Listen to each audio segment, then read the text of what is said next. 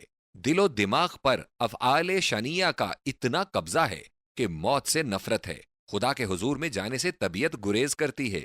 یہودی اگر سچے ہوتے تو قرآن کو جھٹلاتے اور اپنے دعوے کی زبانی صداقت جتلانے کے لیے یا مسلمانوں کو سنانے ہی کو ایک دفعہ کہہ دیتے الہی موت دے، لیکن یہ اخبار تو من جانب اللہ ہو چکا تھا کہ ایسا نہ ہوگا، اس لیے اتنا لفظ کہتے ہوئے زبان پر قفل پڑ جاتا تھا اور منہ پر مہر لگ جاتی تھی، اور ایسے موقع پر کافر و مشرک بھی یہودیوں کی خر در گل ماندہ حالت کو دیکھ کر ہنس دیتے تھے۔ اس پیشین گوئی کا مدعا یہ تھا کہ دنیا جہاں کے سامنے یہودیوں کے چھوٹے ادعا یعنی اولیاء و ابناء اللہ ہونے کی حقیقت کو ظاہر فرما دیا جائے اور بتلا دیا جائے کہ اس صاحب جبروت اور ملک الملکوت کے حضور میں کسی آفریدہ و مخلوق کو بڑا بول بولنے کی جرت نہیں ہو سکتی۔ نمبر 3، ذلت و رسوائی ان کا مقدر ہے۔ ضربت عليهم الذلة أينما ثقفوا إلا بحبل من الله وحبل من الناس۔ سورہ آل عمران۔ اور ڈال دی گئی ہے ان پر ذلت جہاں کہیں بھی وہ پائے جائیں، بجز اس کے کہ اللہ کی ذمہ داری سے رہیں یا لوگوں کی ذمہ داری سے رہیں۔ نمبر 1، اس آیت میں بتلایا گیا ہے کہ آئندہ کو یہود دنیا میں ایک آزاد قوم کی شان سے آباد نہ رہ سکیں گے۔ بتایا گیا ہے کہ وہ ذلت و مسکنت کا نشانہ رہیں گے، یعنی ان کی اپنی سلطنت کوئی نہ ہوگی۔ بتایا گیا ہے کہ یا تو ان کو مسلمانوں کے ماتحت جزیہ گزار ہو کر رہنا پڑے گا، اسی کو بحبل من اللہ فرمایا کیونکہ ذمی قوم کو خود اللہ تعالیٰ نے حقوق عطا فرمائے ہیں۔ یا ان کو دیگر اقوام کا ٹیکس گزار اور باج دہ ہو کر رہنا پڑے گا، جسے آیت میں وحبل من الناس فرمایا ہے۔ گویا ایک آیت کے اندر 4 پیشین گوئیاں ہیں۔ اس آیت کے ماں بعد زمانے پر نظر ڈالو، کیا کسی جگہ دنیا کے پردے پر اس قوم کی آزاد حکومت قائم ہے؟ کیا ان لاکھوں کروڑوں میں سے ایک بھی شخص ایسا ہے جو غیر قوم کا ٹیکس گزار نہ ہو؟ ہاں، بحبل من اللہ کی تاثیر یہ ہے کہ وہ ترکی، ایران، موراکو، تیونس میں مسلمانوں کے ماتحت بدور جزیہ گزار پائے جاتے ہیں، اور بحبل من الناس کا اثر یہ ہے کہ وہ روس و امریکہ، انگلستان و فرانس وغیرہ میں دیگر اقوام کے ماتحت آباد ہیں اور جملہ اقسام کے ٹیکس ادا کرتے ہیں۔ پہلی جنگ عظیم 1914 سے 1918 میں یہود نے کروڑوں اربوں روپیہ متحدین کو اس لیے دیا کہ ان کی بھی ایک چھوٹے سے رقبے پر آزاد سلطنت تسلیم کر لی جائے۔ ہر ایک قوم جو سینکڑوں من سونا ان سے لے رہی تھی سمجھ رکھا تھا کہ مفتوحہ علاقے میں ان کی درخواست کو پورا کر دیا جائے گا۔ جب جنگ عظیم ختم ہوئی اور ایفائے مواثیق کا وقت آیا تو یہودیوں سے کہا گیا وہ سب فلسطین میں آباد ہو سکتے ہیں اور وہاں کی حکم بردارانہ حکومت ان کو مل سکتی ہے۔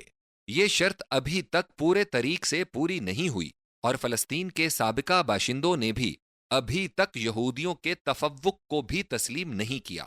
خیر، تعمیلی صورت کو چھوڑ کر دیکھنا تو یہ ہے کہ یہودیوں کے سامنے کیا چیز پیش کی جاتی ہے؟ حکم بردارانہ حکومت۔ اب قرآن مجید کے الفاظ کو غور سے پڑھو کہ حبل من الناس کا لفظ کتنا وسیع پڑا ہوا ہے۔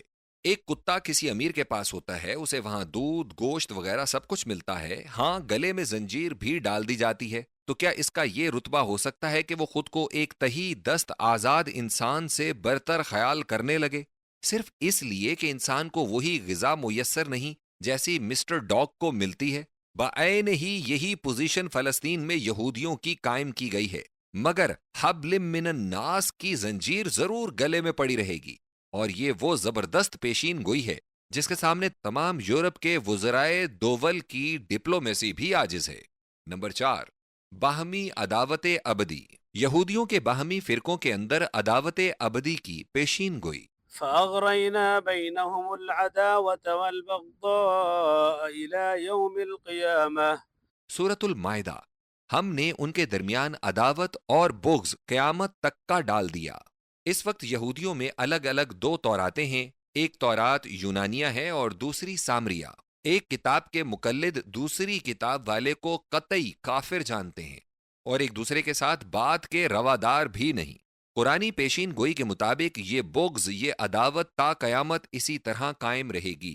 فصل ہفتم، عیسائیوں کے متعلق۔ نمبر 1، دنیاوی ترقی۔ نمبر 1، عیسائیوں کو دنیاوی مال و متاع ملے گا، پھر آخرت میں ان کا فیصلہ ہوگا۔ قالوا اتخذ الله ولدا سبحانه هو الغني له ما في السماوات وما في الأرض إن عندكم من سلطان بهذا أتقولون على الله ما لا تعلمون قل إن الذين يفترون على الله الكذب لا يفلحون متاع في الدنيا ثم إلينا مرجعهم۔ سورہ یونس، ترجمہ۔ ان لوگوں نے کہا کہ اللہ نے ایک بیٹا بنا لیا ہے، اللہ تو اس سے پاک ہے اور وہ تو بے نیاز ہے، اور آسمانوں میں اور زمین میں جو کچھ بھی ہے وہ اسی کی ملک ہے۔ کیا تمہارے پاس اس کی کوئی سند بھی ہے، یا اللہ کے خلاف بے علمی سے باتیں بناتے ہو؟ کہہ دیجئے کہ جو لوگ اللہ کے خلاف جھوٹ کا اقرار کرتے ہیں وہ فلاح نہ پائیں گے، دنیا میں ان کے لیے کچھ حصہ ہے، پھر ان کی باز گشت ہماری جانب ہے۔ آیت میں صاف پتہ نصارہ کا ہے، جو مسیح علیہ السلام کو ابن اللہ کہتے ہیں، اور انہی کی بابت متاع فی دنیا فرمایا گیا ہے۔ عام لوگ جب نصارہ کی کثرت دولت اور فراوانی زر و مال کو دیکھتے ہیں تو حیران رہ جاتے ہیں کہ اس سہ تن پرست قوم پر اس قدر افضال و الطاف کیوں ہیں، مگر آیت ربانی نے بتلا دیا کہ یہ نہ لطف ہے نہ فضل ہے، بلکہ متاع فی دنیا ہے، جس کے ساتھ لا یفلحون لگا ہوا ہے، یعنی فلاح و نجاح سے محرومی۔ یہ تو ممکن ہے کہ کم بین کوتاہ نظر لوگ اس دولت مندی کی تمنا کرنے لگیں اور قارون کے دیکھنے والوں کی طرح یا لیت لنا مثل ما اوتی قارون۔ سورۃ القصص، ترجمہ۔ جو قارون کو دیا گیا ہے کاش ہمیں بھی وہی مل جاتا کہنے لگے۔ لیکن کیا کوئی شخص یہ پسند کر سکتا ہے کہ قارون کی دولت ما انجام قارون اس کے حصے میں آئے؟ یقیناً کوئی خرد مند ایسا پسند نہ کرے گا۔ لہٰذا ہم اطمینان سے کہہ سکتے ہیں کہ کوئی بھی با ایمان متاع فی دنیا کا مصداق بننا پسند نہ کرے گا جس کے ساتھ فلاح اور نجات کی نفی لگی ہو۔ خیر، یہ بحث تو الگ ہے۔ اس وقت با اقتضائے مقام یہ لکھنا کافی ہے کہ نصارہ کے موجودہ تمول اور تعیش کی پیشین گوئی قرآن پاک میں موجود ہے، اور یہی امر قرآن کے من جانب اللہ ہونے کی دلیل ہے۔ نمبر 2، عداوت باہمی۔ دوسری پیشین گوئی کہ عیسائیوں کے باہمی فرقوں میں ہمیشہ عداوت رہے گی۔ ومن الذين قالوا إنا نصارى أخذنا ميثاقهم فنسوا حظا مما ذكروا به فأغرينا بينهم العداوة والبغضاء إلى يوم القيامة۔ سورۃ المائدہ۔ ان میں وہ بھی ہیں جو خود کو نصارہ کہتے ہیں، ہم نے ان سے عہد لیا، انہوں نے بڑا حصہ اس کا فراموش کر دیا، ہم نے ان میں عداوت اور بغض کو قیامت تک کے لیے بھڑکا دیا۔ رومن کیتھولک اور Protestant, Unitarian, Greek church, Asian church, English church, American church کے اختلافات اور بغض و عداوت اور تکفیر باہمی کے حالات جس شخص کو معلوم ہیں وہ آیت بالا کی تصدیق بخوبی کر سکتا ہے اور جان سکتا ہے کہ یہ کلام یقیناً من جانب اللہ ہے۔ نمبر 3، اسلام سے قرب۔ تیسری پیشین گوئی کہ نصارہ دربارائے مودت اہل اسلام سے زیادہ تر قریب ہیں اور یہود و مشرک زیادہ دور و بعید ہیں۔ وَلَتَجِدَنَّ أَقْرَبَهُم مَّوَدَّةً لِّلَّذِينَ آمَنُوا الَّذِينَ قَالُوا إِنَّا نَصَارَىٰ۔ سورۃ المائدہ، ترجمہ۔ اہل ایمان سے محبت میں قریب ترین تو ان کو پائے گا جو اپنے آپ کو نصارہ کہتے ہیں۔ عراق و شام کے عیسائیوں اسہمہ، نجاشی، اکیدر، عدی بن حاتم، ابو مریم غسانی وغیرہ حکمرانان ملک کا مطیع اسلام ہو جانا اسی پیشین گوئی کے تحت میں تھا۔ آج بھی انگلستان و جرمنی اور امریکہ میں جس قدر اشاعت اور ترقی اسلام کی ہو رہی ہے وہ اسی آیت کے تحت میں ہے۔